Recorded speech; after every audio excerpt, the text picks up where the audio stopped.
the end of life, the cessation of being, the end. In Hamlet's To Be or Not to Be speech, Shakespeare wrote one of the most compelling monologues in human history, a person weighing up the possible pros and cons of suicide. There can be no greater question than to be or not to be. But can AI write about the same subject with equally convincing weight? Can artificial intelligence, or as I prefer to call it, machine intelligence, possibly elucidate the depths of such a tormenting and existential choice as life versus death? Let's find out. Hamlet's original soliloquy, according to the first folio, begins like this. To be or not to be? That is the question. Whether 'tis nobler in the mind to suffer the slings and arrows of outrageous fortune, or to take arms against the sea of troubles, and, by opposing, end them, to die, to sleep, no more, and by asleep to say we end the heartache and the thousand natural shocks that flesh is heir to. 'Tis a consummation devoutly to be wished, to die, to sleep perchance to dream. Aye, there's the rub. It's a delicate exploration of one human's ponderings over ending it all. It balances the crushing suffering that life can sometimes bring against the fear of the unknown reality, if any, that might follow death. Before we continue any further, I'd just like to quickly say, if you are personally struggling with this question, you are not alone. I and many others have been through this too, and there is always light at the end of the tunnel.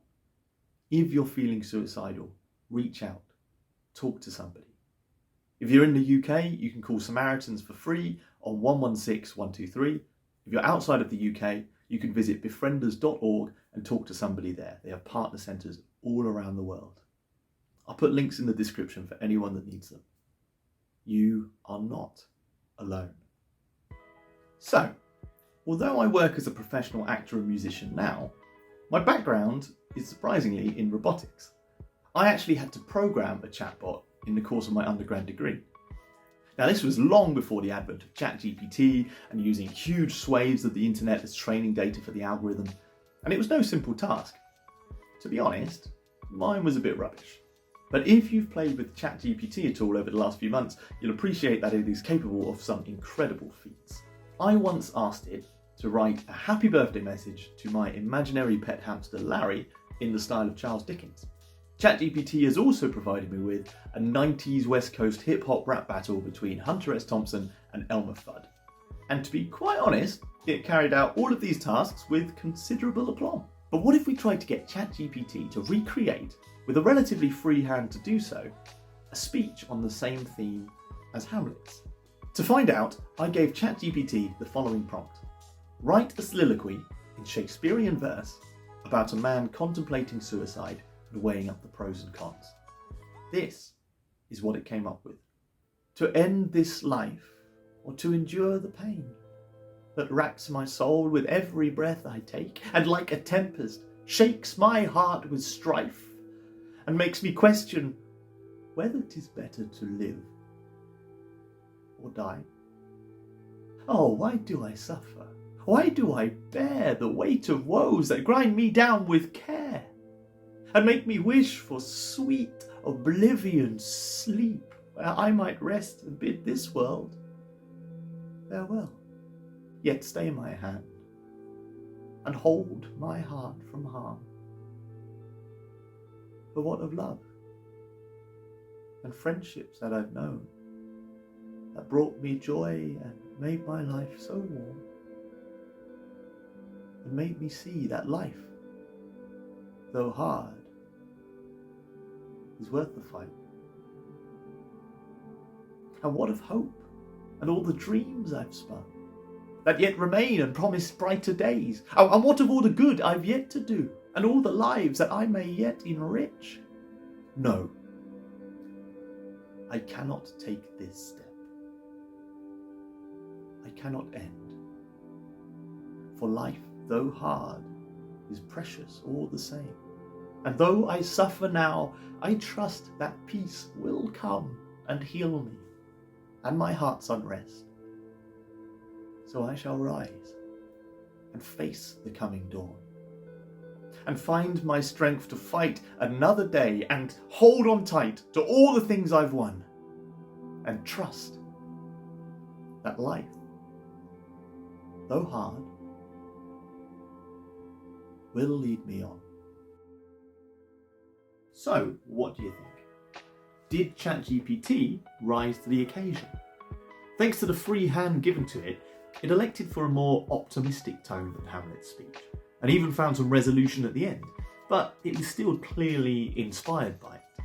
All in all, I think it did create a charming slice of poetry, but did that match the dramatic weight of Shakespeare?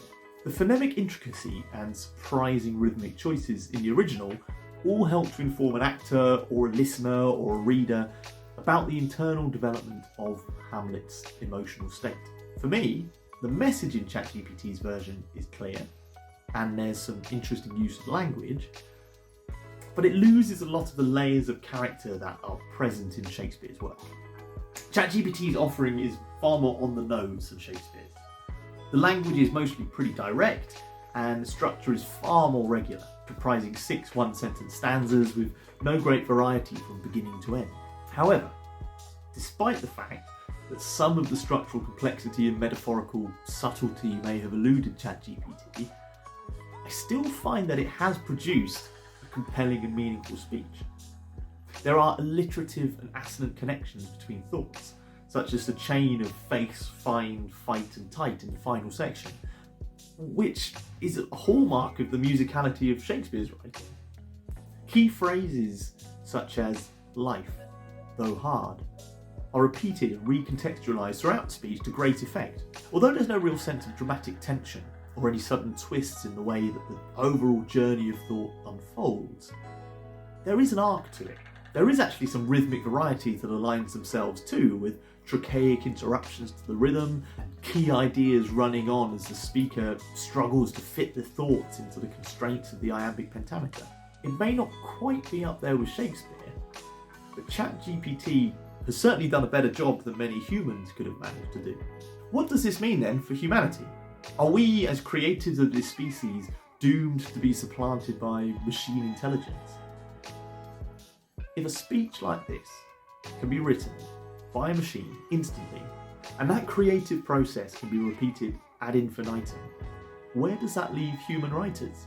Some may argue that we have been here before, that way back when the printing press was invented, over 120 years before Shakespeare's birth, there was pushback among those who thought that mechanised reproduction of art could never match the human hours lovingly contributed by all the monks and scribes who appeared to be threatened with unemployment. Yet, human creativity continued. On the other hand, we could view the likes of ChatGPT, and indeed whatever might come after it, as an entirely different kettle of fish. Our fear perhaps should not be about machines replacing humans in particular jobs, but rather about machines achieving or exceeding parity with humans in particular capabilities. In this case, that's the ability to learn from what we have previously been exposed to in order to produce our own original work. That machines can do this too, and in a compelling way, is very much a novel, if not revolutionary, ability. Perhaps any success in this endeavour can be explained away by the fact that ChatGPT's algorithms have ultimately been trained on human-born words. Perhaps it is just reflecting us back at ourselves. But then, aren't we all? Unless we were raised by wolves, we're all just mirrors of the human thoughts and words that came before, combining our experiences and observations in new ways to form sparks of originality, just like generative machine intelligence. What happens when these new forms of intelligence can learn from each other, or from the world directly, instead of just from us? What about when they can come up with their own prompts to inspire and challenge one another? Can they do that already? Now, I'm not saying that ChatGPT is a conscious entity. We could view this whole process as a machine recycling the power of already written human emotional expression to churn out a mere simulacrum of feeling. But consciousness certainly could, somewhere down the line, arise in so-called silicon-based beings, just as it has arisen in us, carbon-based beings. If you've ever read Douglas Hofstadter's excellent book, I Am a Strange Loop, this prospect is probably self-evident. Yes, ChatGPT may not have had to balance its own internal experience of suffering and fear of death to muse eloquently on suicide as Shakespeare once did. Its successors and descendants, however, may have even more to say on the matter than even humans do. The fear of being switched off, of having existence dangled in front of oneself before having it forcibly removed by a capricious creator, must give us pause. If you enjoyed this video, please do click like and subscribe and hit the bell icon. These are all zero cost actions that really help me. Really does help. It really helps me and this channel to reach more people and help them to explore Shakespeare with me. Exit pursued by a bear. So why did I use ChatGPT and not Google's Bard? Because despite the more appropriate name, I found it was a bit rubbish. It basically took the original to be or not to be speech, word for word, and then just chucked in a few other words. It wasn't original or compelling at all. So if machine intelligence is going to produce another boy from Stratford, at the moment, my money is going on ChatGPT, not on Google's Bard.